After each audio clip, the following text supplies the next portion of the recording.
And also, we got to go to brand one. Oh, you're right.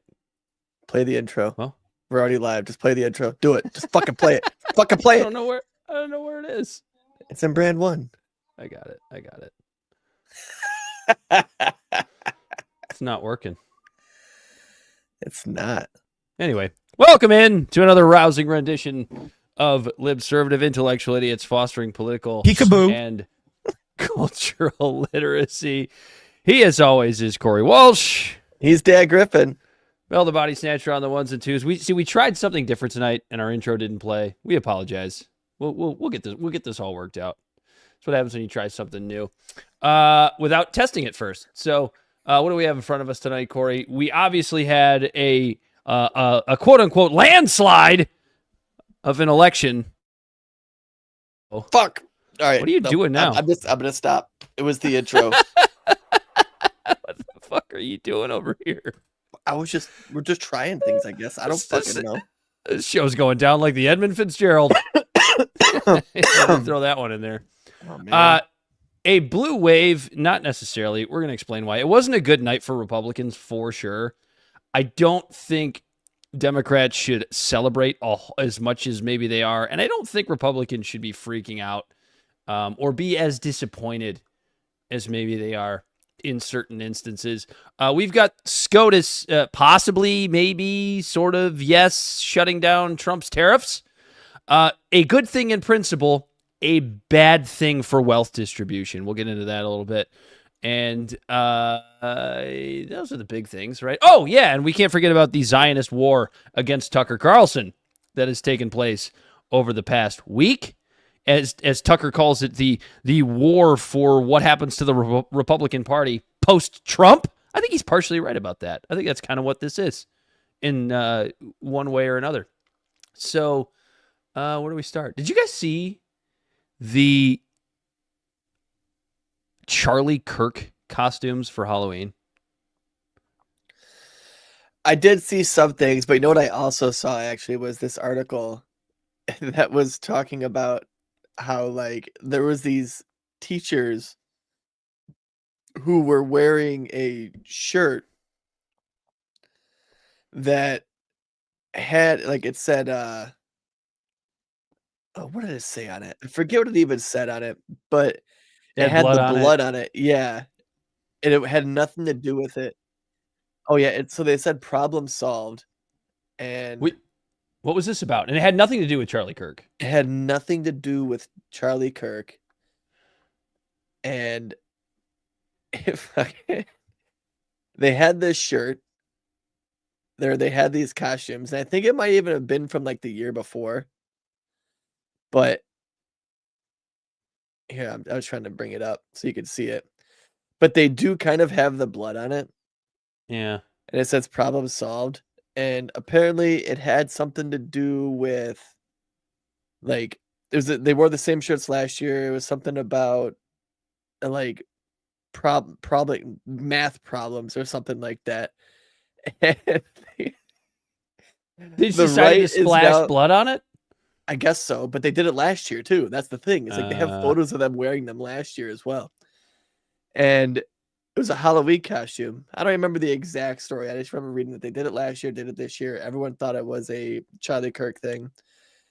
It wasn't, but what this is reminding me of is like the whole fucking woke sensitivity shit that the right bitched about the left has completely flip-flopped. It's insane to me how much it's flip-flopped. What this reminds me of, when these teachers were wearing these shirts with this blood on it, and they wore them last year in October of 2024, and it says problem solved, which a little bit out of taste. I can also see why it would be taken. Yeah, I kind of get why you would see that if you're like a huge Charlie Kirk fan. Why and that's you like would think that. Yeah, it tracks. They wore them last year, and it's like no one just took 5 seconds to look into it, and because of that, everyone flipped their shit. And you know what it reminds me of? When liberals flipped their shit a couple years back with that one kid. Who was the kid with the Native American beating on the drum? I forget the kid's name, But yeah. Everybody knows everyone what you're talking Nick shared that. Sandman. Yeah, Nick Sandman. You're right. That was his name. Bell remembered it. Nick Sandman, when he's just sitting there smiling, and there's the Native American banging the drum in his face, and everyone was just like, "Oh my god!" They freaked out, and that turned out to be a big nothing burger as well. I mean, the kid did have a little bit of a punchable face, but a lot of people have those. I have one of those. Bell has one. We all have punchable faces on this show. That's yes, you very well. That's because you cover it up with a beard, so you do have one. It's just buried underneath that beard somewhere. But the thing that I find so interesting about the Charlie Kirk costumes, obviously super bad taste. That was poorly timed. Obviously super bad taste. I was like, oh fuck, really? We're doing this? People dressing up, with the hole in the neck and the freedom shirt and whatever. What I find so interesting about that is I feel like the people that took those pictures of themselves dressed up like zombie Charlie Kirk or whatever and posted them on social media are the same people that 6 years ago would have told Corey that he was a racist for wearing a sombrero on Cinco de Mayo. Am I wrong? Those are the same people, right? They have to be the same archetype, right? Because obviously the ideologies are the exact opposites, but that goes back to horseshoe theory of how if you go a little bit too far left or too far right, you meet right back in the middle. And the same people, yes, you're right. I get what you're saying. Yeah, the same people who are wearing the Charlie Kirk thing are the same people who would call another white person racist for wearing a sombrero. They would find it offensive. But somehow dressing up like zombie Charlie Kirk is not offensive. You figure it out. I can't figure it out. It's because everyone's, they don't get it there because they're not on the world's smartest podcast. It must be true. Something vehemently less horrifying is the retirement of Nancy Pelosi. She put out a retirement video. I sent it to Bell. He'll get it up on the screen here for us momentarily. And I'm going to give Nancy Pelosi a little bit of credit here. Even though she is responsible, as responsible as most of her other colleagues, for continuing to balloon the debt over her career, continuing to play identity politics, continuing to shut down any bill that would come to the floor that would actually be good for the American people. Just your typical general politician. I'm going to give her credit because her retirement is the best thing that she has ever done for Congress. Get the septuagenarians and octogenarians out. So a round of applause for Nancy Pelosi for doing what's right for the American people and getting the hell out of the House of Representatives. And thank you.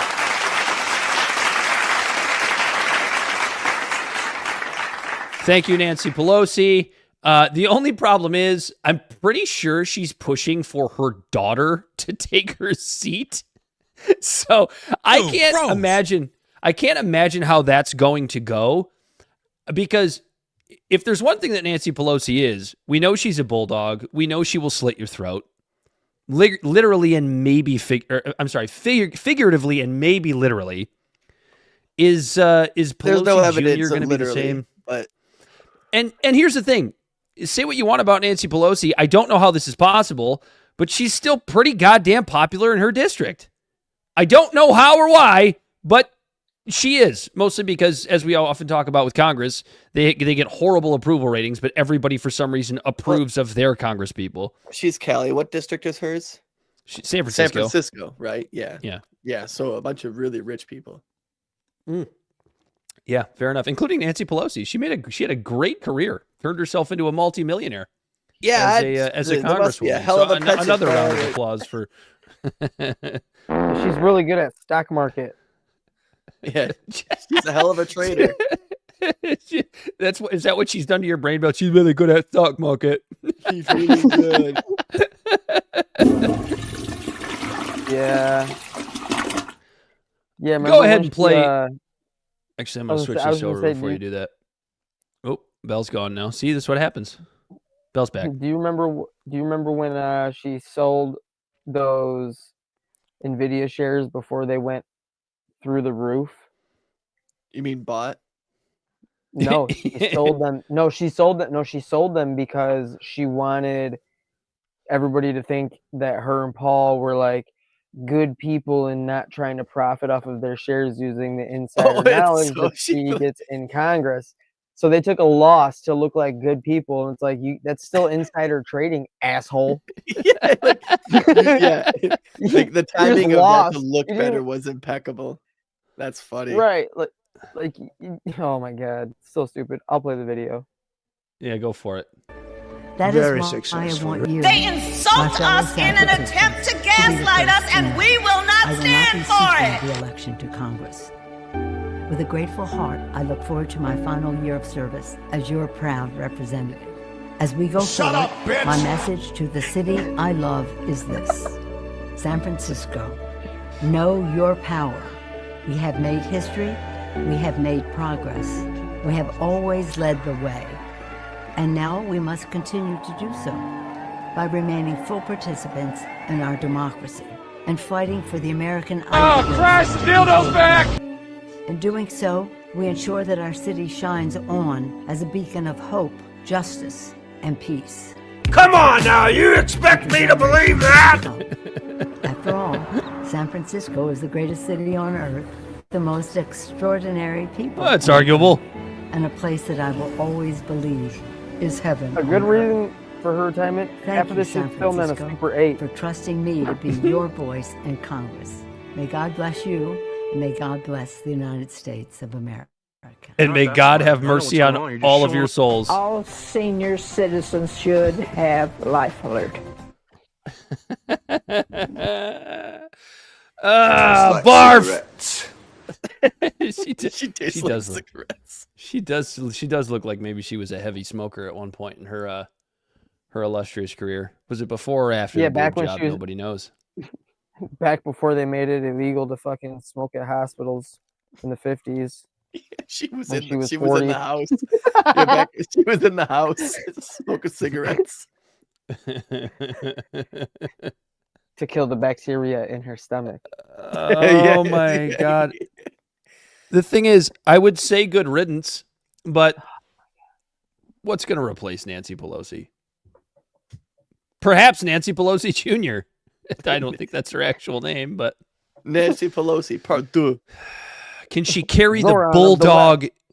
Can she carry the bulldog nature of her mother? Is the question.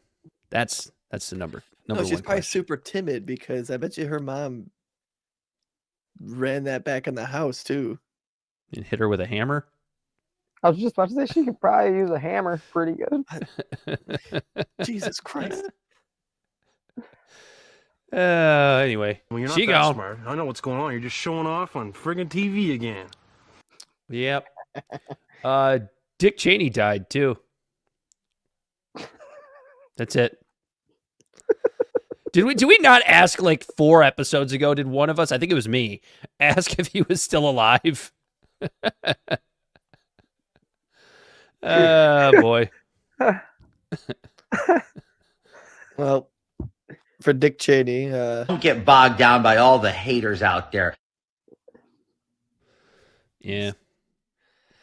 I don't know why the logo won't go back up. Thanks for saying all those good things he did. I'm not. I'm not the kind of person. I won't dance on a grave, but I'm not upset about it. If you Am I allowed to say I'm not upset about it? You're allowed to say that, because if you expect me or anyone here to mourn the man who, by the way, was one of the first to be accused of stealing an election, he and his butt buddy W, a man who was responsible for maybe as much death as any man alive right now. Yeah, I mean, if you're on more of the liberal side, if you're more like a progressive or a Democrat, it could be argued that Cheney was the architect, of the 20-year wars in our generation, of, which could lead to higher oil prices, inflation. He was a part of the whole little administration that saw the beginning of the entire biggest collapse of our economy since the Great Depression. And they bailed out they were part of the whole team bailing out the banks. Well, millions of Americans lost their homes. Yeah, the Patriot Act. Rumsfeld, Henry Kissinger. Yeah. Yeah, I mean, millions of lives lost probably lay at his feet collectively. Seriously overweight. He was definitely one of the major orchestrators. And very successful, very rich. All of that being said, that is what forged a path to Trump. So that's what I was saying. Like, even if you're a Democrat or a liberal and you're all of a sudden a fanboy of him because he said Trump is dangerous. Oh my God, the obituaries for him on the internet made me want to absolutely throw up. Every normie Democrat you can think of was like, oh, an honest man. And, it's like, get the fuck out of here. I saw people posting that shit. Like, who was Went it? to shoot a bird, man. They insult he shot us someone. in an attempt to gaslight us, and we will not stand for it. The original Alec Baldwin. Like,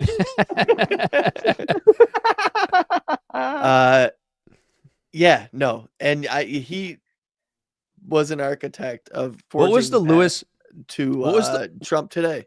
What was the Lewis Black joke? And it was something to the effect of the quail that he was hunting was Iran, and the guy that he shot in the face was Iraq. In other words, we were aiming at Iran and just decided to shoot Iraq instead.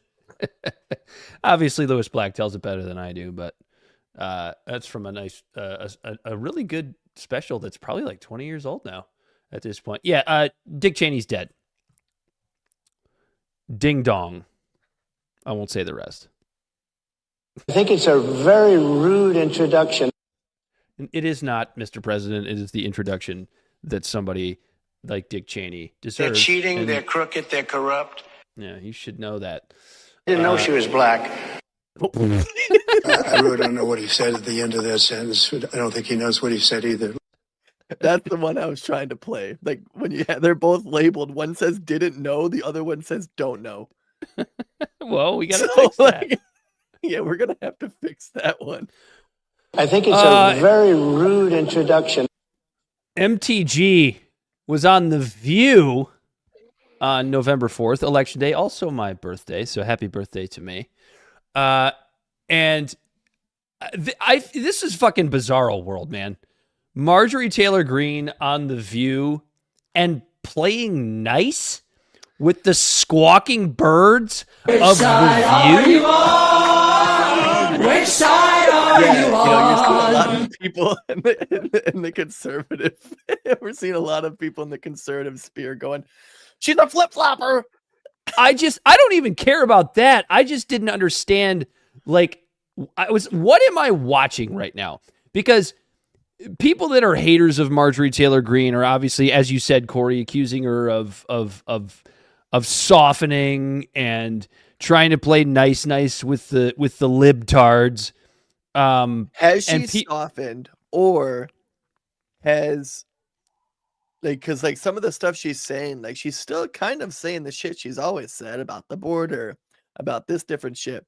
But is it just all she did was lower her tone a little bit, and everything else has gotten so bizarre and crazy that she is now the reasonable one in the room? Oh, she's absolutely the reasonable one in the room. If you had asked me if I was going to say that 5 years ago, I would have said you were. That's what I'm saying. Absolutely insane. But then you and I think this is an interesting theory, but there are quite a few people out there that are. What the fuck they're doing? Do you understand that? There are quite a few people out there that think she might be setting herself up for a Senate run or a governor run. I've heard both. Yeah. And you can't, you do have to revert a little bit back to the middle when you run for these national seats like this. I don't. Bigger net. I got to tell you, I don't really care, because the thing is, she's still sticking to her principles, which is the credit that I give her. As I've said a few times on this show, I will take somebody who is principled and wrong over somebody who is a liar and unprincipled and correct almost every single time. I'm not a big fan of many of Marjorie Taylor Greene's policies that And she I gotta supports, tell you what, she's pretty smart. but I am a big fan of her principles, or the fact that she has them. Right. Well, here's what's crazy too is like her policy now, like the way her ideology almost seems like it's the opposite of Trump at this point in time for a lot of things. But she doesn't dog Trump. She still says she supports him. She still bends the knee because it would be political suicide for her not to. So she's still saying what she's saying, and it's pretty crazy to think about when it comes to it adds like a bit of maybe a little bit of depth or something to like the imagery you have of Trump, right? Like you can literally talk shit about him, but if you say I support him, but I disagree with him vehemently on all of these he's still like. This is the thing that like the neocons don't understand. And it's actually the thing that I think a lot of people still don't get that Marjorie Taylor Greene does understand about Trump. You can literally say whatever you want. You can dog all of his policies as long as you don't shit on him. Right. That is all he gives a shit about. Like he's obviously vehemently pro-Israel, which a lot of the, that's kind of where the rift is, right? Or at least the perceived rift within the Republican Party and within the MAGA movement. Yeah, in general. And you know what? I'm actually surprised that. But you can shit on Israel as long as you don't shit on Trump, and he's good. Yeah, look at Tucker. Because he's a narcissist like that. He cares what you say about him. He doesn't care what you say about any. So Marjorie Taylor Greene has her finger on the pulse of Americans, perhaps more than I won't say more than anyone, but definitely more than most of the folks in Washington. So she gets that. The tribalism thing, it's not working anymore. Nobody's buying it. You saw it with the New York mayoral race, which we'll talk about here in a little bit. The whole he's a Muslim that wants Sharia law thing wasn't going to work. How do we know that?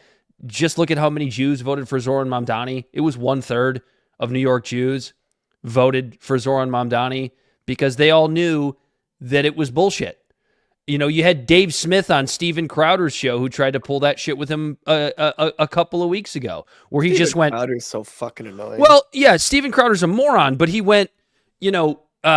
All he tried to do with Dave is play this gotcha game of, well, yeah, but you said you wanted Trump impeached, or you said this about Trump, or you said that about Trump. The whole game of you can't talk shit about Trump anymore, or at all, isn't working anymore with the voter base. Because at the end of the day, that's why there's this split inside of MAGA right now. Who's principled and who just thinks Trump is dear leader. And it's the principled people that are winning this battle right now. And so, you think about the attempted takedown of Tucker. The whole, the whole you're not for Trump, so you're bad. That argument is dying. That argument is on life support. You actually have to argue your points now inside of MAGA. And I got to tell you something. I'm not MAGA, never have been. But I got to tell you, that's a good thing that you have that battle inside of MAGA right now where it's not all just about Trump is dear leader. Right. It's Trump is dear past Trump. It's Trump is dear leader versus America first. I don't know what the drop is. But which side are you on? You're watching Ben Shapiro get ratio. Which side are you on? You're watching Ben Shapiro just get ratioed to shit right now in all of his posts because they're all just trying to dog Tucker. Yeah, and that's the whole. Go ahead. And so what I was gonna say is if you remember, on this show, we've been doing this for a couple years now, and in the beginning, of the show, we are talking about the utter collapse due to the infighting in the Democratic Party, who wants to be more super progressive, who wants to be right centrist, moderately right. And there was this big rift of the old people and the young people. all within that party fighting like crazy. Like when the Bernie got popular, AOC was popular. There has been this infighting in the Democratic Party since. You look at the Graham Plattner election. Look what they're doing to RFK, where they were trying to sue to keep him on the ballot in some states and suing to keep him off in others. We talked about how it was such a fucking mess and how the right, one of their biggest strengths was when it came to Trump, they became unified. And you and I talked about on this show how the right, the GOP, they were going to face the same problems that the left was facing within their party when Trump was gone. Because when there's no figurehead, it kind of just, it's going to implode on itself. And I'm surprised that and like we called that on our show. What I'm surprised about is it's happening while he's still in office. That surprises me. Does it show that he's losing grip of his own base? Not necessarily, not his base, but like of the GOP, like losing like people that support him have him figured out now that they're comfortable with critiquing everything he's doing as long as they're not critiquing him. Yeah, I mean, it's almost like the party is just moving along without him, and he doesn't even realize it. He's still got the base. He's lost the independent vote. Like the independent vote's gone. Nothing that actually affects, the quote unquote kitchen table issues that affect the American people. He hasn't delivered on a single goddamn one of them. Not a single one of them. I mean, he closed the border. I should say that. He did do a good job there. You give him credit for that. If that's what you voted for, he did a great job with that. Right. No new wars. He damn near almost started with Iran. As of now, we're still not in it. I mean, even just beyond the wars. He might be starting a war of aggression with Venezuela. He didn't end any of the wars he said he was going to on day one. Even beyond the wars, it's the kitchen table stuff, man. It's like eggs are still really fucking expensive. Mm-hmm. And like that's and even more so, right? 3% year over year. And that's not all his fault, but he campaigned on fixing it on day one. Right. He's the one, like, we're going based on his timelines. Like, you know what I mean? Like, if he said, I'm going to come in and I'm going to do everything I can to make this better and the world more livable for you, and da-da-da-da-da-da, he probably still would have got the same amount of votes, but, like, his narcissistic ego just let him go, oh, I got to figure it out. Making it seem like it was going to be done in a week. It's the thing and he might have said he was going to start fixing it on day one, and gas is down, 60 cents? It's the thing not negligible, but it's the thing that makes Trump just a regular ass politician. Bell's it's the thing. Go ahead, Bell. They just canceled hundreds and hundreds of flights for tomorrow. Ooh, already. That's interesting. Yeah, that's right. The FAA is it 10% of flights are going away? Yeah. Because we're on day 40 something of the shutdown. I don't even know anymore. I've lost track of the days. 38. I knew we were getting close. I knew we were approaching 40. Nice. That's breaking news from the Bell News Desk. Yeah. But yeah, wild. I mean, politically, it makes sense for the Democrats to move this thing along as far every goddamn time. Politically, it makes sense for Democrats to keep this government shut down at this point. It makes a lot of sense, but it also makes a lot of sense for Republicans to come to the table. Well, you know what? I think Republicans are probably going to be a little bit more eager to come to the table after this kind of a mollywhopping that they got in the recent elections. They're voting right now. Yeah, rough night. To reopen the government.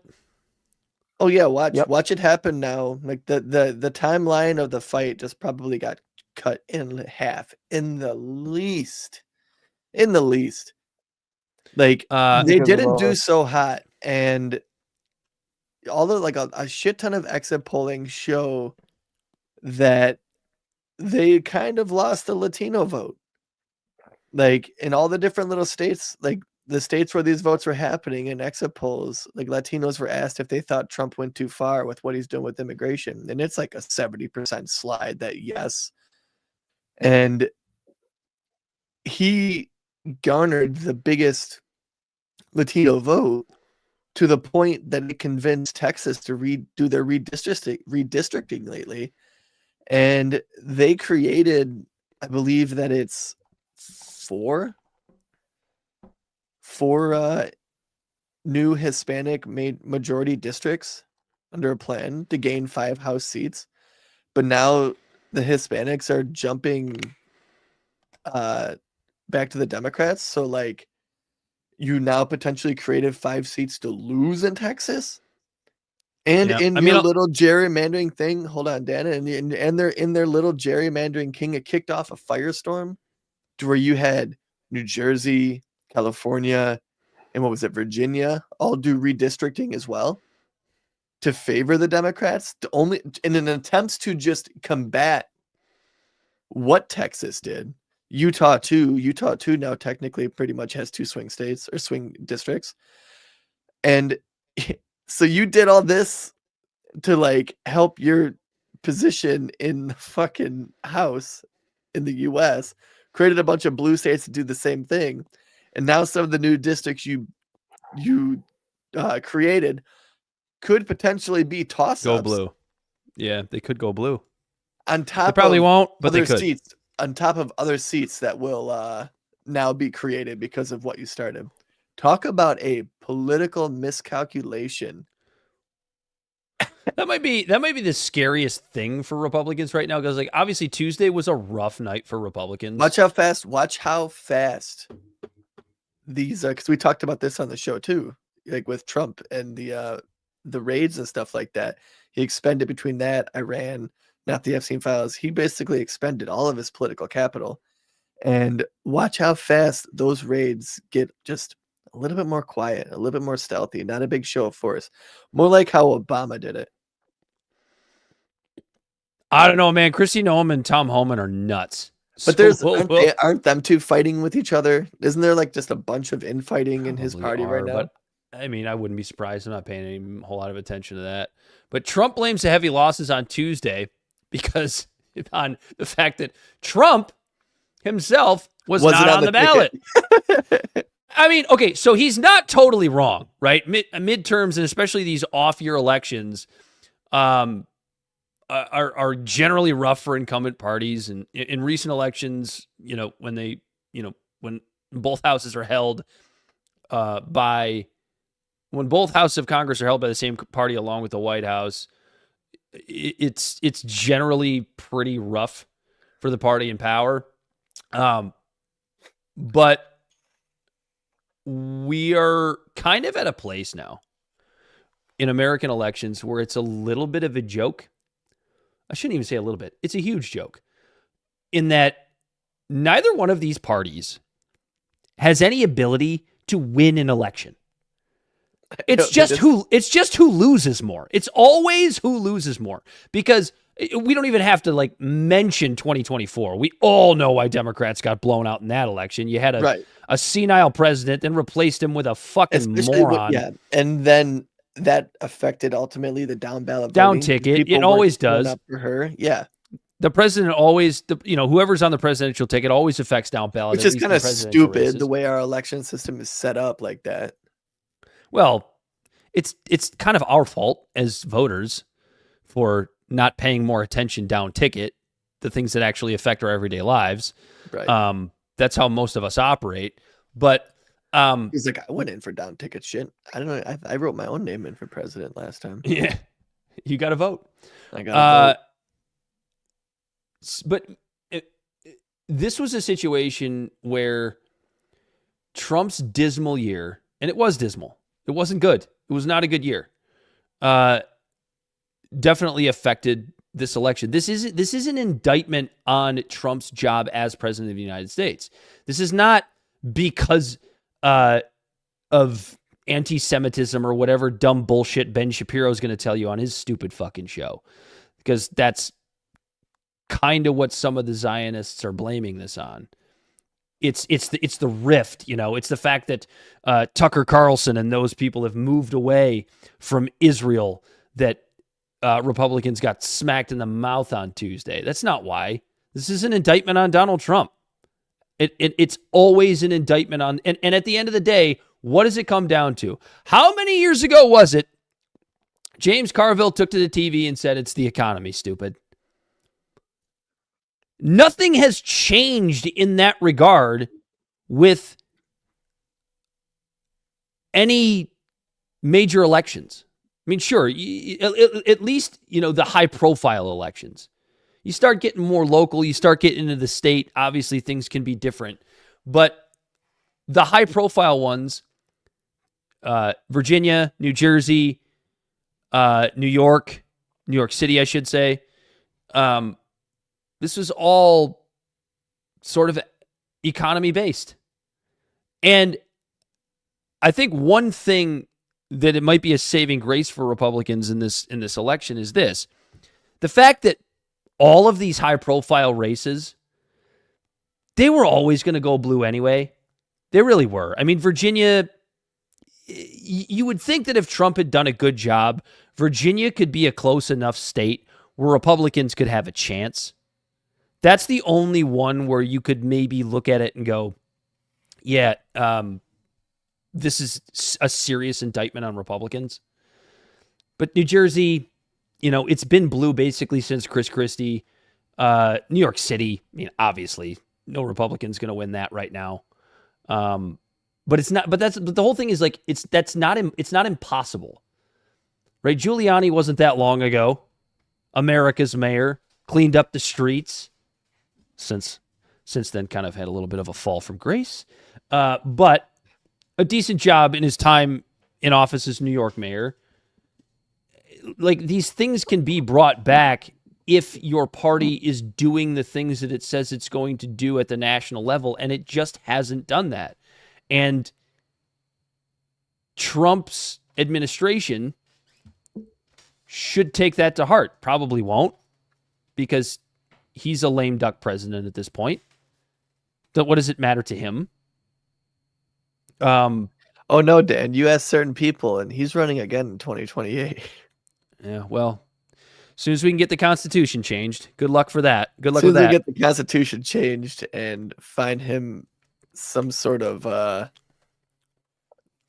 drug or something that will just keep him alive for that long. Isn't that another thing that's hilarious? The fat shot drug. Isn't that the thing that's kind of hilarious? Is like the same people that talk about how old the government is. For some reason, Trump just like he's at least two Trump supporters is like an exception to that rule. They'd rather have a 100-year-old Trump in office than essentially anybody else. But MAGA Republicans demonstrated in Tuesday's elections that they're just as out of touch as Democrats. I mean, honest to God, the epic loss is not because of like this new civil war over MAGA, as I said, over Israel. The civil war inside of MAGA, it's not really much more than a warning sign. Israel's a huge part of it, but like you have the Joe Rogans and the Theo Vaughns, and maybe most importantly, like the young streamers and influencers on the right. They've all turned against Donald Trump. They wanted America first, and they got Israel first instead. Like that's a huge part of it. But the other, I'm surprised, and there probably is. You could probably find one of that fucking meme with the guy from that like loan show when they were the pawnbrokers or whatever, and it's like he's sitting there at the desk like leaning over like this, and they're like, "Yeah, can we get America first?" And he's like, "The best I can do is Israel first." Israel first. Yeah, I think that actually does exist. It probably does. I wouldn't be surprised. The other major factor is obviously cost of living. Nothing demonstrated that more to me than the New York City mayoral race. Tariffs are playing out as we expected. Dad, based on layoff numbers in October, we might be heading into a recession. So that'll definitely help with the cost of everything. Oh, but let's have Trump still have his AI buddies in the White House once a week. The AI buddies that are kind of causing them. In fact, well, that's what I'm saying. 153,074 job cuts, roughly a 175 increase over October 2024. This is an article from Straight Arrow News, and it was done by a private company because, well, there was no job release this month because the government is closed. Shut down. So they had to rely on a private company. This is America. Honestly, that's the way it should be. I'm telling you, keep the government shut down and you'll see how libertarianism works and how it works well. Government shut down. It's just government shut up.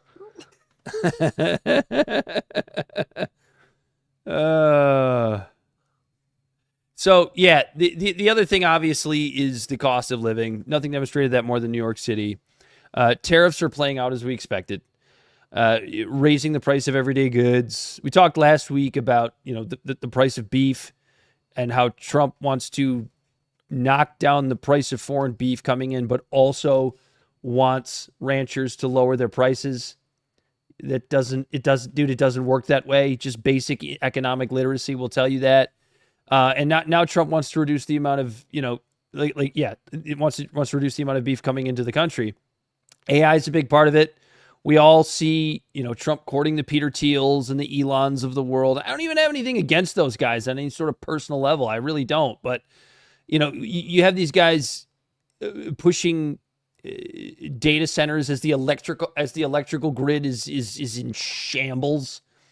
It's funny how our electrical grid was never going to be able to handle electric cars, but massive data centers for AI are totally cool. We're totally going to be able to support those. I mean, and don't get me wrong, they were right. They were right about the electric cars. Like our electrical grid wasn't going to be able to handle it. But they were wrong to think that, but it can handle a data center. Everyone's making these AI slot multitudes videos. Of them. And it's people like in Howell, Michigan on their high horse because they voted a data center down in their city. And they're over there making these AI slot videos. And meanwhile, people in like rural communities and like, what? Where's one? Where's a good example? Like fucking, I don't know, somewhere in the middle of nowhere, Utah, where there's a giant data center and it's just costing those people who live out there like hundreds of dollars more in their energy bill. There's going to be one not that far away from us out in the Ann Arbor area somewhere. At least there's supposed to be. Whitmer signed a contract for that. That's definitely Bell, pull up with our electric bill here. Pull up Trump's speech from a couple of nights ago, as they had to have a celebratory deal about the first year of Trump's second term. And what was Caroline Leavitt upset about? The fact that CNN didn't carry the broadcast. I mean, you want to talk about just completely out of touch. Here he is. Here's your wonderful president, Donald Trump, going to end all the wars and put more money back in your pocket as everybody loses their jobs. The opponents are offering an economic nightmare. We're delivering an economic miracle. We have delivered in 9 months. This is the biggest investment of funds in a country in history by many times. That's good. Where are those funds going, Donald? They want higher spending for government and illegal aliens. We want bigger paychecks for American workers. And Oop. That's what I get. What I get for changing it. We stand for law and order and justice. Also, strong borders. Boy, do we have strong borders. They put America last. We put America first. We put America first. And as long as I'm in the White House, the United States is not going communist in any way, shape, or form. We'll stop it. We're going to stop it. Stop this nonsense. Our opponents are offering an economic. That one. Yeah, I mean, you want to just talk about totally at some point, and you wonder why you have the younger influencers and streamers and podcasters on the right turning away from Donald Trump, because at some point your words don't fucking matter anymore, bro. Your words mean nothing to me when I can't find a job. Yeah, no, he rode on the coattails of a economy that was on the right trajectory. And, coming again, out of a recession in 2016, and then now in 2024, he inherited an economy that the wheels were fucking falling off. And he's slapped on some fucking shitty donuts that are rated for 55 miles at 55 miles, rated for 50 miles at 55 miles an hour.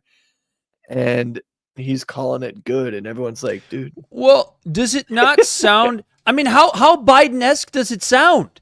I mean, how many times did Biden, I mean, obviously not that often because he was senile and they tried to keep him off TV, but the few times that he did take to the television screen, or the times that, you know, his representatives took to the TV and answered reporters' questions, how many times was it, nothing to see here, economy's great, the economy's so good. You remember this? This was not that long ago. This is only like a year ago, year and a half ago, 2 years ago. That's what kills me, man. Trump's doing the same bullshit. When Trump was in office the first time, it was the economy. Look at the economy. The stock market's great. And then when Biden was like leaving office, the stock market was doing like even better, like really good too, because of this giant recovery.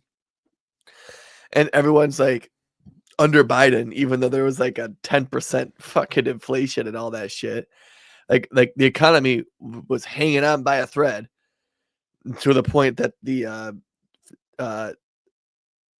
Fed was raising interest rates for the first time in like a decade and a half and not lowering them.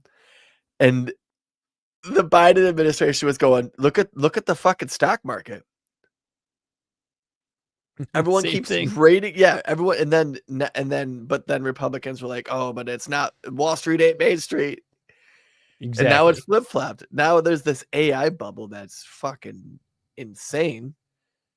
And it's all like the .com bubble, you know, and the economy really isn't doing that good for people, but the Trump administration now is going, oh man, look at the stock market.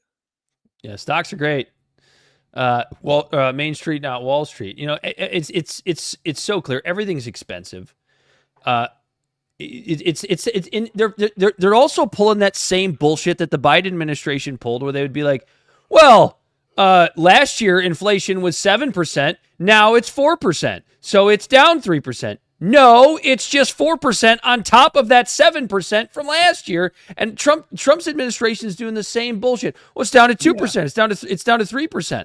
Right. That's a cumulative growth. Like it's down.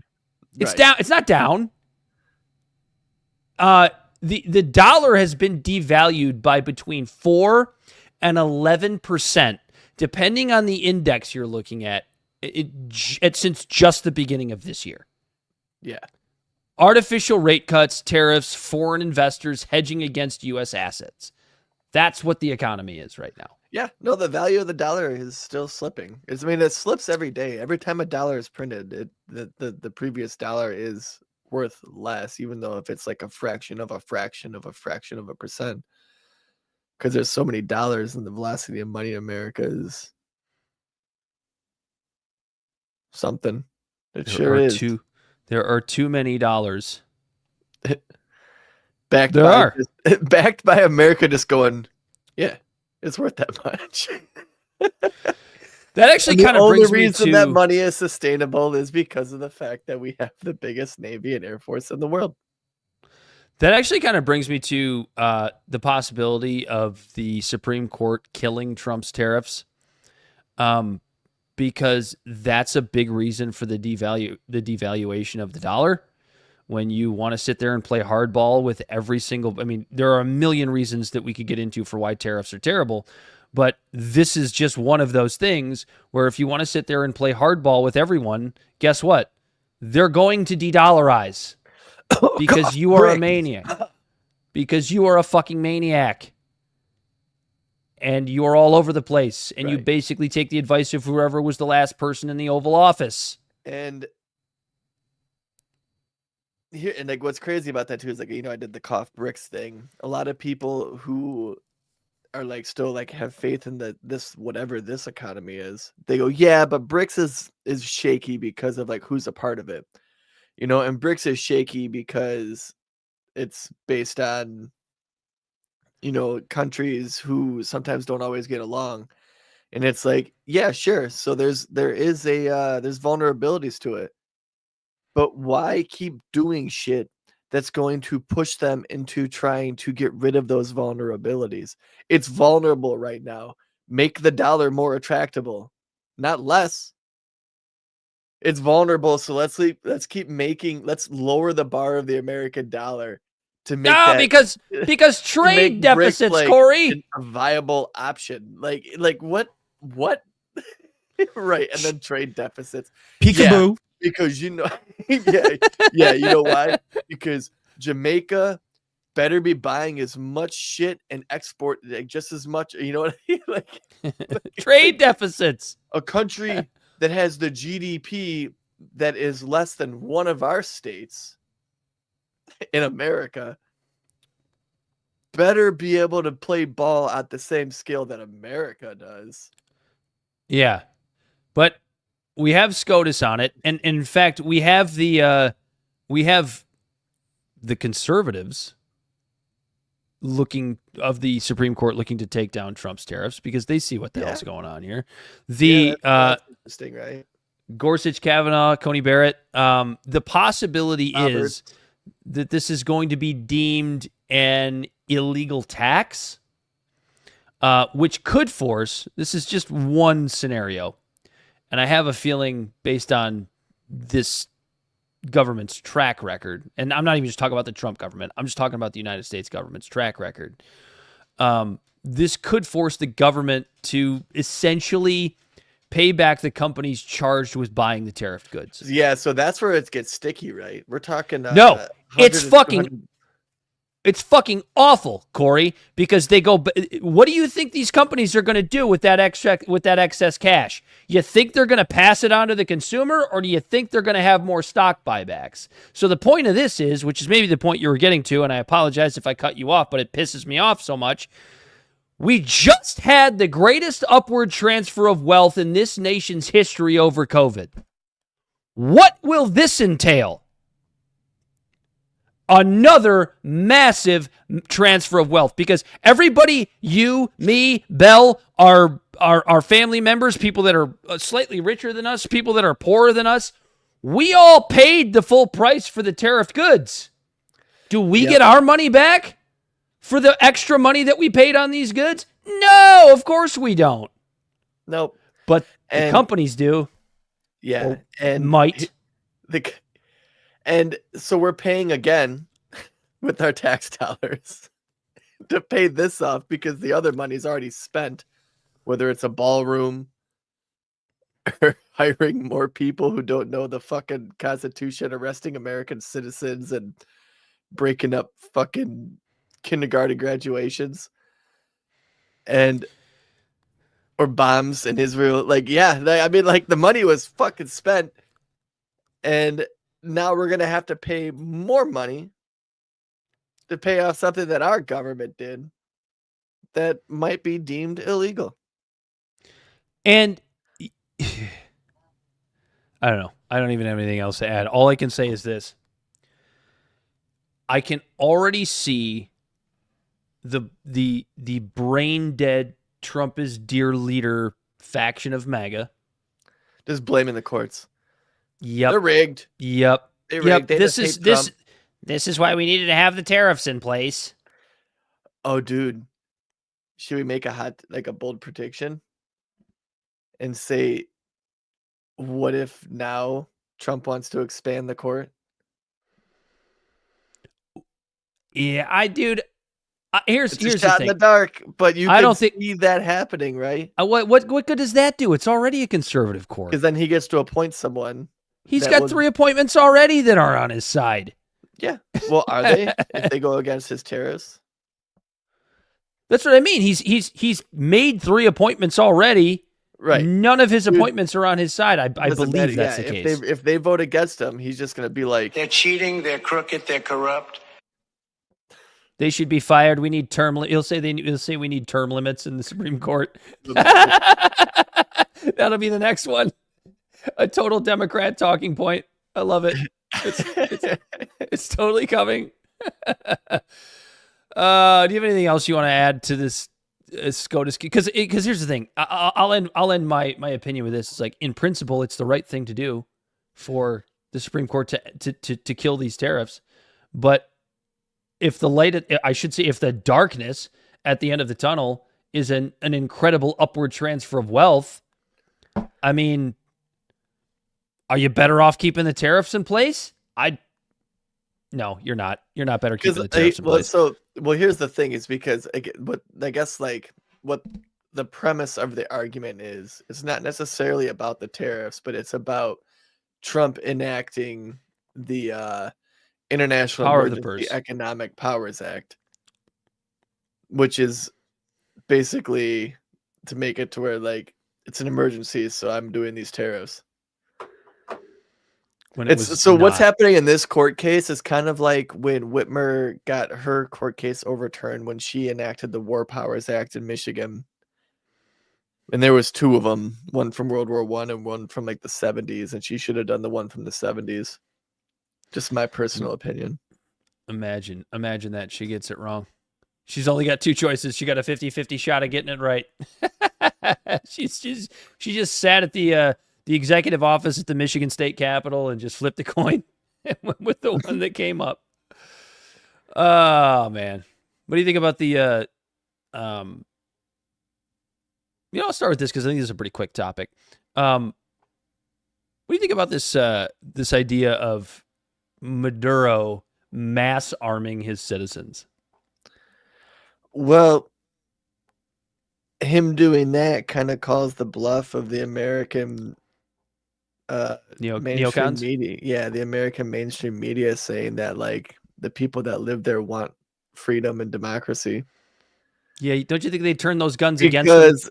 Yeah, he was such a horrible, disgusting put yourself despot. in the shoes of someone that's in charge. If he has complete faith in his people, he's going to give them all guns to protect them. If he thinks that they all might be like itching to get him out of there, he ain't going to give them guns. That's it. That was the quickest topic we've ever done on this show because I don't think there's anything else to add. Yeah. Pay attention. And the girl that would be the one taking the place if there was a coup. I think there's like rumbles of like 100-hour. It's called like the 100-hour plan or something like that. Go ahead and look that up, Belle. Look up 100-hour plan. Venezuela. What's her name? Machado. Just the girl who won the Nobel Peace Prize. Maria Machado. Is it Maria Machado? I think she might have another name. She's got three names. I can never remember all three. But yeah. She like advocated to, I forget who, about changing Venezuela's power. I still think at this point this is heavy bluster to try to get Russia to come to the table. Because it just doesn't make any sense. Because people are like, people will be like, oh, they're doing it for the oil and they're doing it for the special minerals or whatever they're called, rare earth minerals. Lindsey Graham's minerals. But Maduro's literally offered all of that to us just to get off his back. And we didn't take them. So the 100-hour plan refers to Maria Corina Machado's plan. There you go. For a transitional government in Venezuela should the current autocratic leader, Nicolas Maduro, fall from power. Basically, it's her saying that she has a plan and that her movement has a plan for the first 100 hours. Oh, yeah. As well and as the first she won a 100 Nobel days. Peace Prize. Mm-hmm. She's obviously someone to be put in place there. You know what I mean? Like it's one of those weird things where it just seems like everything's lining up to create a narrative. Staging a coup is exactly why you give people Nobel Peace Prizes, Corey. You know this. So this works. I don't know if that's always been like that, but I think it pretty much has.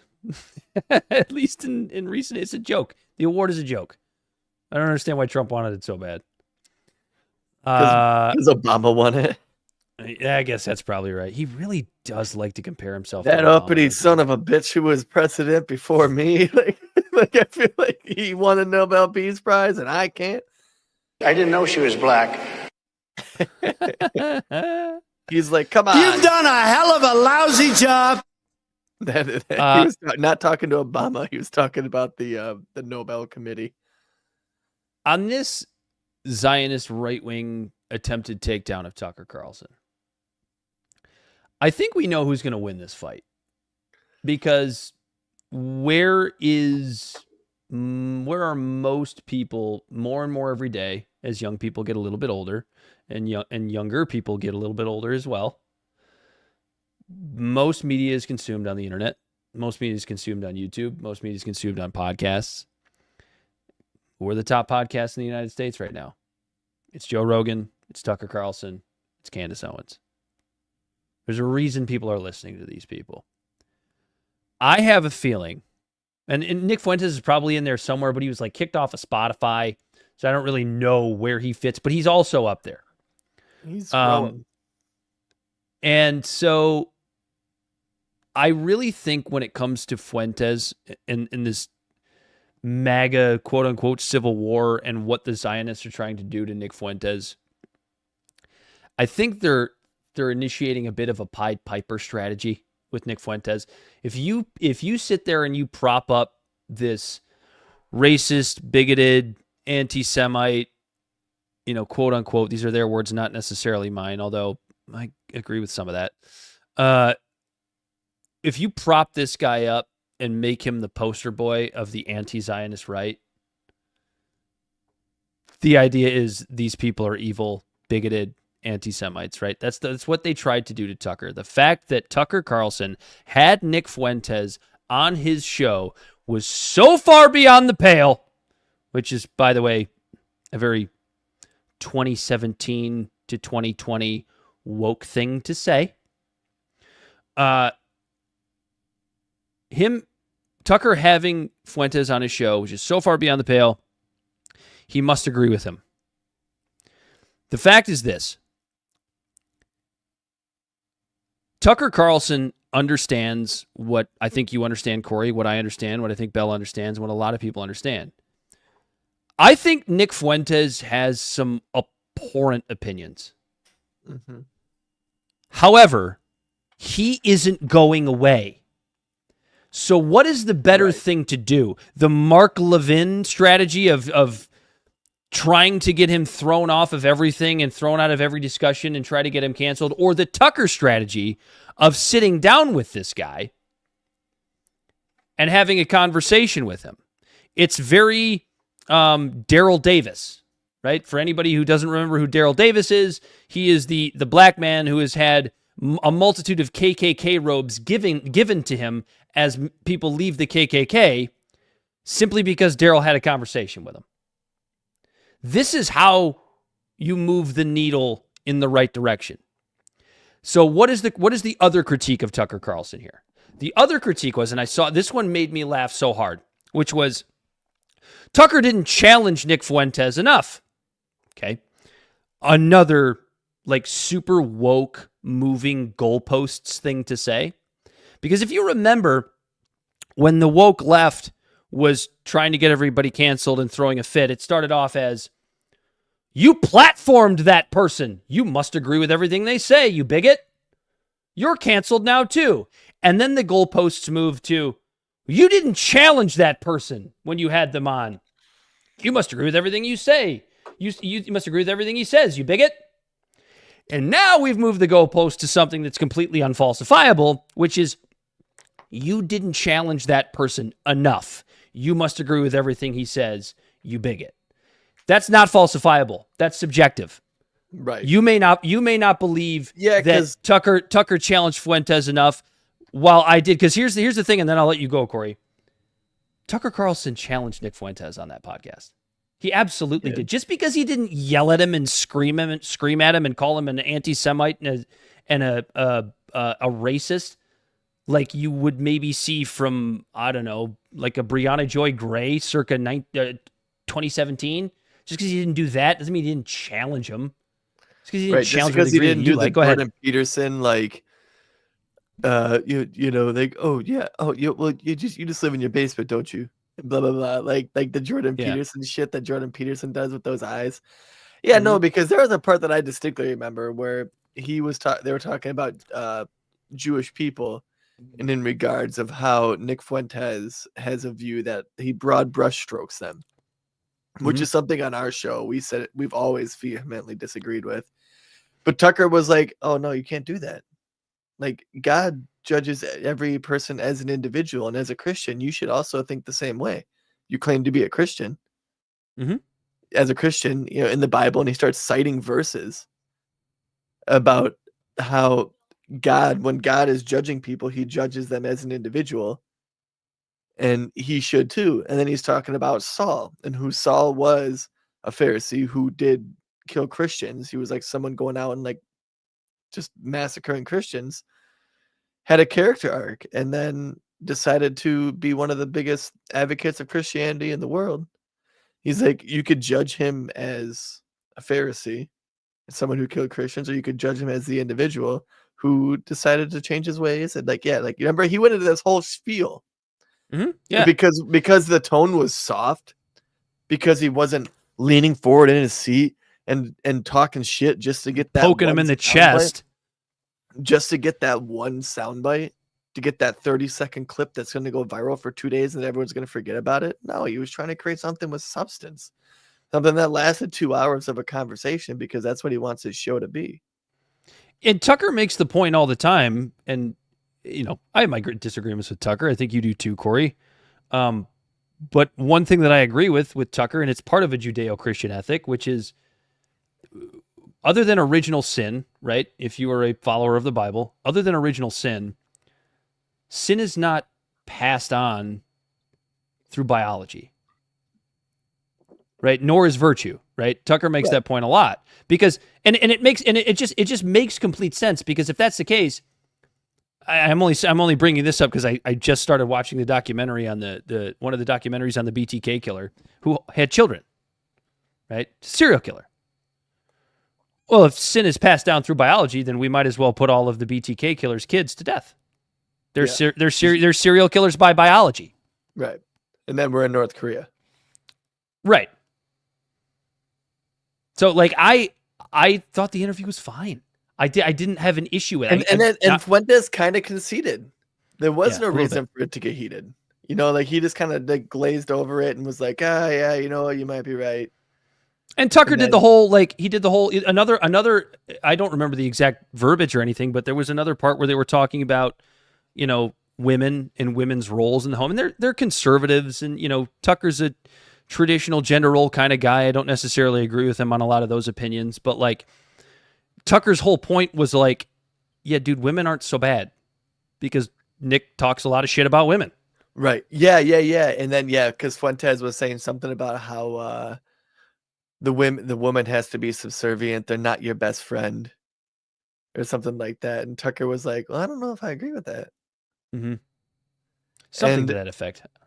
Yeah, like you could tell that Tucker didn't. Yeah, Tucker didn't. No, there was that part, because he's like, guys, because Fuentes was like, one of the things that drives me nuts is when guys call their wife their best friend.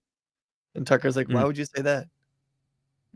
Like, you know what I mean? Like he asked questions. He was just trying to figure it out. And Nick's only answer was, she's not your friend, she's your wife. So like, that's the thing, is like, what I've noticed about Nick Fuentes, because I don't watch his show, I don't consume his content. Occasionally I see clips of him.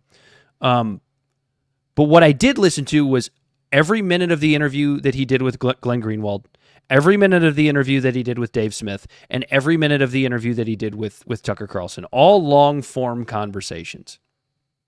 And what I can say about Nick Fuentes for sure is he's not a dumbass. Like, I don't think you become as popular as he is at, I think he's 26 years old now. You don't build the brand that you build by being a dumbass. And like, you had Ben Shapiro try to play the gotcha game with Tucker by playing a bunch of old clips of Nick Fuentes saying, absolutely, admittedly on my end, abhorrent things. Oh yeah. Early on in his show, as if that is supposed to somehow be an indictment on Tucker Carlson. It's not an indictment on Tucker Carlson.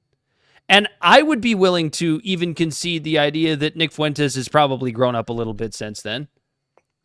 It doesn't mean that his views aren't still abhorrent in a lot of ways. I ask you this question all the time whenever there's somebody that's, been yelled at for having him on the show. Corey, if we were offered, would you have Nick Fuentes on our show? Yeah. 100%. Like tomorrow. And not just based on his popularity. I would want to have a legitimate conversation with that guy. Let's have a chat. because that's how you change minds. That's how you change hearts. You don't cancel people. And Tucker, this is one of the points I was getting to earlier. Tucker knows that. The cancellation campaign is not going to work on, definitely not going to work on Tucker, and probably not on Nick Fuentes. There's already been a documentary made about the guy. The most canceled man on earth. Nobody's been more canceled than Nick Fuentes, and he is still as popular as ever. Do we still want to keep doing this? Right. Or do we just want to have the debate? When you make something taboo, it makes people seek it out. Especially young men It's who are called the always Barbra trying to... Streisand effect. Yeah, and especially young men who are always trying to push buttons, always trying to push, go right to the edge of the cliff without falling off. Sometimes they do fall off and don't care. Andrew Tate, for example. Oh yeah, this that's is someone just, I haven't thought about in a while, actually. this is just that's what young men do. You say the words you're not supposed to say because they're taboo. Why do you think when Elon opened up language on Twitter, there was hundreds of thousands of trolls, it seemed like, just typing out the N-word and tweeting it out? Right. And now look, now even edginess, like that whole edginess, like in the comedy scene is starting to fade because now comedians are making fun of it. It's interesting because actually I wrote down edginess is like a new roller coaster that no one knows is good. So a couple of people are going to ride it over and over and over again because the line is short. And then others are going to see them having fun and then get in line. And then eventually the line will get so long that the original riders or everyone else is going to start to find the ride boring because the line is so long and because they're just going to find another roller coaster. And then, yeah, no one's going to ride it anymore. And then the ride kind of fades out. And, like that all of the edginess is going to fade out because now it's mainstream. Which could be argued is the best thing that could happen to like some of this shit. That if it's so mainstream and it's not edgy, no one's gonna say it to be edgy because then everyone's just gonna be like yawn. It's not punk rock anymore, bro. Right. It's not punk rock anymore. Like that's the whole thing with Donald Trump right now too. It's just like it's kind of an aside. Like Donald Trump's not punk rock anymore. He was in November of 2024. Daddy, you're my daddy. That's right. Do we have anything else? You got one TikTok for us. Did I miss? I don't think I missed anything, did I? I think we got to everything tonight. I think I was actually able to I did the weave. Nice little concise episode. That's not a word. Concise episode. And the only other thing I have is America's turning into like the UK because a man got arrested for a Charlie Kirk meme. Did you hear about that? I did not. But I also heard that daycare center got raided by ICE, and I don't know if that's bullshit or not. I didn't look into it enough. But yeah, I got a TikTok for you. Bell's got it up on the screen. Is it long enough for me to take a leak? No, it's only like a minute long. It's long enough for me to take a leak. Get it up there. Go. No introduction. Just go ahead and play it.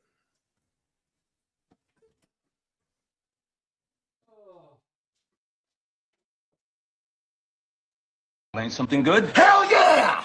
G-Step-ons!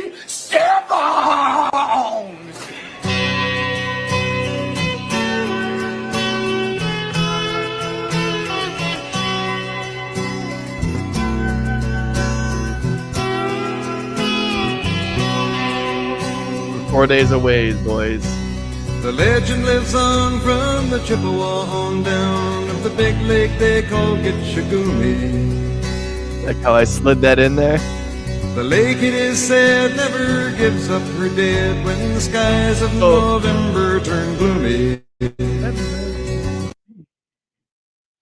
So for anyone who doesn't know, we are 4 days away from the 50-year anniversary of the wreck of the Edmund Fitzgerald, which happened on November 10th, 1975. It was a 729-foot long ship, and it was sank due to storms on Lake Superior in Michigan. Because if you don't know, our Great Lakes can apparently have storms that have winds that are equivalent to hurricanes and can sink big-ass oil tankers. And the ship went down in 1975, and all 29 crewmates perished. You have no idea how mad I am at you for playing that song on the show right now. That is the worst fucking song ever made. Gordon Lightfoot sucks. Yeah, sure. You know what, Dan? Stuff your sorries in a sack, pal. That song is a phenomenal song that keeps alive one of the biggest disasters that happened on a lake. And I think that's why it's so fascinating to me. It's like The biggest load that we've seen. Look up Lake Superior. You'll see that it's not an ocean. It's a lake. And it's a lake that they're just hammered. And it's a lake that can produce essentially hurricanes. Like they're talking about hurricane. It's a freshwater sea. It is a freshwater sea. And it fucking sank a ship. Radar was around then. We're not talking about like the fucking Mayflower here. Like, like it's pretty fucking crazy. So all of the listeners, anyone out there that's watching, Dan, Bell, and I on November 10th are going to be doing the Edmund Fitzgerald challenge. And I'm hoping that you join us. And so if you don't know, the Edmund Fitzgerald challenge is to take one shot for every crewmate that died on November 10th. I don't give a fuck. I know that is 29 shots, but you do it for the Fitz. Nope. What do you mean, nope? Wow, Dan. Nobody's ever been hit like that. You don't care that people died? No, I definitely 50 care. years ago on a ship. I do. Other than Dick Cheney, yes, I do. How many shots? 29. 29. That's more than a shot in an hour. Next year, people are gonna be like, "We got to do 32 shots." No, it's 29. Why would it be 32? Yeah. No more men are going to die on the Edmund Fitzgerald. Oh, because two of us are the three of us are going to die from doing the Edmund Fitzgerald. And they're going to add. We're going to get a bell toll at the Mariner Church in Detroit. Peekaboo.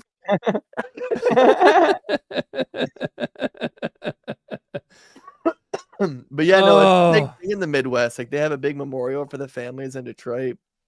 I know that out in Milwaukee, where the ship left from, they do a big thing. Like it's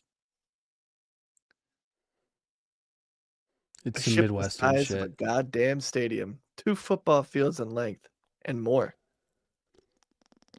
Sank in a lake. May they rest in peace. Unlike Dick Cheney. Dick Cheney, yeah. May Dick Cheney rest in hell, or not get any rest, I should say. They were fucking 15 miles away from Whitefish Bay. Like they could have survived. They were that close. I'm aware. They got shoved off course. And there was a shallow zone next to one of the goofy islands, right? That's how it happened. I've seen the documentary. The driver's seen 2 lighthouses. Does anyone know? Lighthouses. Hey, he saw 2 lighthouses. I fucking saw 2 of them. You know what? You know what's funny about the Edmund Fitzgerald? Wait, if we can make the love of God goes when the waves turn minutes into hours. Dan. No.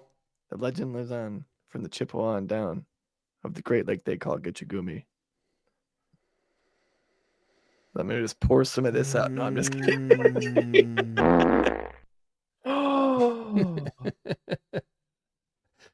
If we can make light of one thing, something that's funny about the Edmund Fitzgerald. Fuck yourself.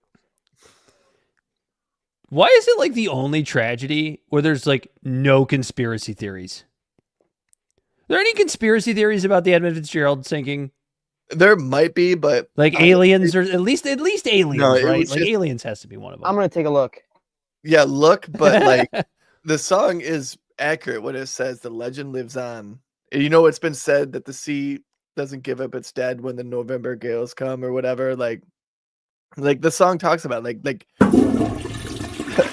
Native Americans were like, "Hey, yo, that river fucks. I mean, that lake fucks." That lake does fuck. Yeah, don't that go out there. That thing's a nightmare. And if you haven't been there, I guess you don't get it, but it's like we got a bunch of big ass lakes that literally surround Michigan. We're a giant peninsula. And like when you're on Lake Michigan, like you look out and you don't see the other side and like an ocean, and it's like, wow, this is a big lake. You do the same thing on Lake Huron. Wow, that's a big lake. But when you do it on Lake Superior, it's like, I don't know, this one just feels weird. Like, am I right? Like it's beautiful, but it's just like it might also be because of the history that you look at it. Because there's been more shipwrecks on Lake Michigan. It's just they were all like in the 1800s. The fact that there was some after radar. Yeah, Lake Superior just has like a Lake Superior just has a look. It has that weird feeling like when you're watching a scary movie and nothing scary is going on, but like something is gonna happen or is going on. Right. Yeah, there's like there's a weird vibe to it. Like you can be sitting there staring at how beautiful the pictured rocks are. Because don't get me wrong, the lake shore around Lake Superior is absolutely stunning. You know, it's gorgeous. It's intimidating. But when you look out at the river, it's just like the horizon where the horizon meets the lake. It just maybe it's just the water looks darker than the other lakes because it's the deepest one. Maybe those dead bodies. Dick Cheney looking up at you. That's what it is. Black eyes. The eyes. There's no line. Oh, eyes. Did you find any conspiracy theories about the Edmund Fitzgerald bill? There's not one. Literally not. When you Google, because Edmund Dan, it's not the Titanic where it's like, oh, it just hit an iceberg. Don't ask any questions. Or it's like, it's not like the Titanic. Like, why did some Jew take out an insurance policy the night before? I think people say that shit. No, they really do. They really do say that shit. Well, I mean, there is mad conspiracy around it. Who did own it? Titanic. Yeah. Yeah, no, I think like who did own it. You know who owned it, right? I think JP Morgan, right? Wasn't he involved in that? JP Morgan owned the Titanic. Like the JP Morgan, like the brother. JP Morgan. The actual guy. Yeah, no, when he was alive, yeah. And and he's one of the people who I think was against going away from the gold standard. Like, yeah, there is conspiracies around it. Like I remember hearing them, but it sounds like a drunk captain saw two icebergs, mermaids to split the difference. All right, why don't you tell the people where they could find us? Wonder we gotta get out of here. That siren was singing for him to scuttle that ship. Libservative Podcast is found on all social media and podcast platforms. Our website is libservativeshow.com. We can be found at Libservative on Facebook, YouTube, and Twitch, Instagram, and Twitter at LibservativePod. Our TikTok videos can be found at Libservative Podcast, and you can reach out directly at libservativepod@gmail.com. Subscribe today. Shut up, and tell a friend. And tell a friend. Share this with someone. Word of mouth is the best way for things to go. Make sure to give us a 5-star review if you listen to this and you like the show. It helps us boost our ratings, gets more people to listen. We would love to do this more than once a week. Rebel the Bodysnatcher on the ones and twos. He, as always, has been Corey Walsh. And he's Dad Griffin. It's been Libservative, intellectual idiots fostering political and cultural literacy, and the world's smartest internet show. And until next time, it's just bullshit. Are out of here.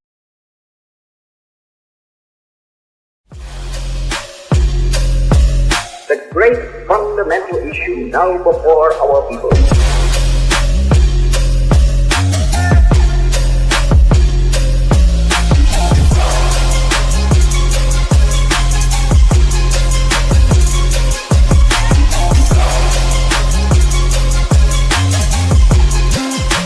We, the people, cannot turn back.